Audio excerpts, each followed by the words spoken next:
प्रधानमंत्री नरेंद्र मोदी ने मंगलवार को नई दिल्ली में चीन के विदेश मंत्री वांग यी से अपने आवास पर मुलाकात की।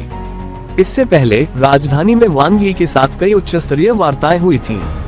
इस दौरान नई दिल्ली और बीजिंग एशियाई दिग्गजों के बीच द्विपक्षीय संबंधों को स्थिर और मजबूत करने की दिशा में काम कर रहे हैं।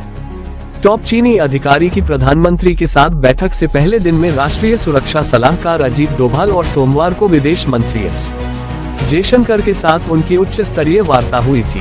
वांग यी की भारत यात्रा शंघाई सहयोग संगठन स्कोप शिखर सम्मेलन के लिए प्रधानमंत्री मोदी की चीन यात्रा से कुछ दिन पहले हुई है। इसे इसलिए भी अहम माना जा रहा है क्योंकि यह राष्ट्रपति डोनाल्ड ट्रंप द्वारा भारतीय वस्तुओं पर टैरिफ को दोगुना करके 50% कर दिए जाने के बाद भारत अमेरिका संबंधों में बढ़ते तनाव के बीच हो रही है, जिसमें रूसी कच्चे तेल की खरीद पर 25% का अतिरिक्त जुर्माना भी शामिल है। चीन के विदेश मंत्री से मुलाकात के बाद प्रधानमंत्री मोदी ने सोशल मीडिया पोस्ट में लिखा, विदेश मंत्री वांग यी से मिलकर खुशी हुई। पिछले साल कजान में राष्ट्रपति शी जिनपिंग से मेरी मुलाकात के बाद से भारत चीन संबंधों में एक दूसरे के हितों और संवेदनशीलता के सम्मान के साथ लगातार प्रगति हुई है। मैं शंघाई सहयोग संगठन स्कोप शिखर सम्मेलन के दौरान तियानजिन में होने वाली हमारी अगली मुलाकात का बेसब्री से इंतजार कर रहा हूँ। भारत और चीन के बीच स्थिर, विश्वसनीय और रचनात्मक संबंध क्षेत्रीय और वैश्विक शांति एवं समृद्धि में महत्वपूर्ण योगदान देंगे। विशेष प्रतिनिधि एसआर मैकेनिज्म के ढांचे के तहत हुई वार्ता के दौरान राष्ट्रीय सुरक्षा सलाहकार अजीत डोभाल ने कहा कि पिछले 9 महीनों में भारत चीन संबंधों में उन्नति हुई है क्योंकि वास्तविक नियंत्रण रेखा लैक पर शांति और सौहार्द कायम है, जो 2020 के गलवान घाटी संघर्ष से शुरू हुए गंभीर तनाव को दूर करने के लिए दोनों देशों द्वारा नए सिरे से किए जा रही कोशिशों का प्रतीक है।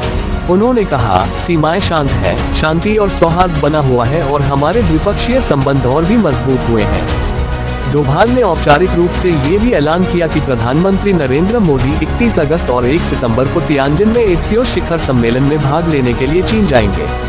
उन्होंने कहा कि इस यात्रा के मद्देनजर विशेष प्रतिनिधियों की वार्ता बहुत विशेष महत्व रखती है। चीनी विदेश मंत्री वांग यी ने अपने बयान में कहा, दोनों पक्षों को स्ट्रेटेजिक बातचीत के जरिए आपसी यकीन बढ़ाना चाहिए और सहयोग के साथ साझा हितों का विस्तार करना चाहिए। इसके साथ ही बॉर्डर पर तमाम मुद्दों का समाधान करना चाहिए। उन्होंने कहा कि सीमा पर अब जो स्थिरता बहाल हुई है, उसे देखकर हमें खुशी हो रही है।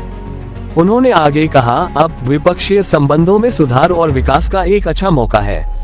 चीनी पक्ष एशिया शिखर सम्मेलन में भाग लेने के लिए प्रधानमंत्री की चीन यात्रा को बहुत महत्व देता है। सोमवार को विदेश मंत्री एस जयशंकर ने अपने चीन के विदेश मंत्री को बताया कि भारत चीन संबंधों को आपसी सम्मान, आपसी संवेदनशीलता और आपसी हितों से निर्देशित होना चाहिए।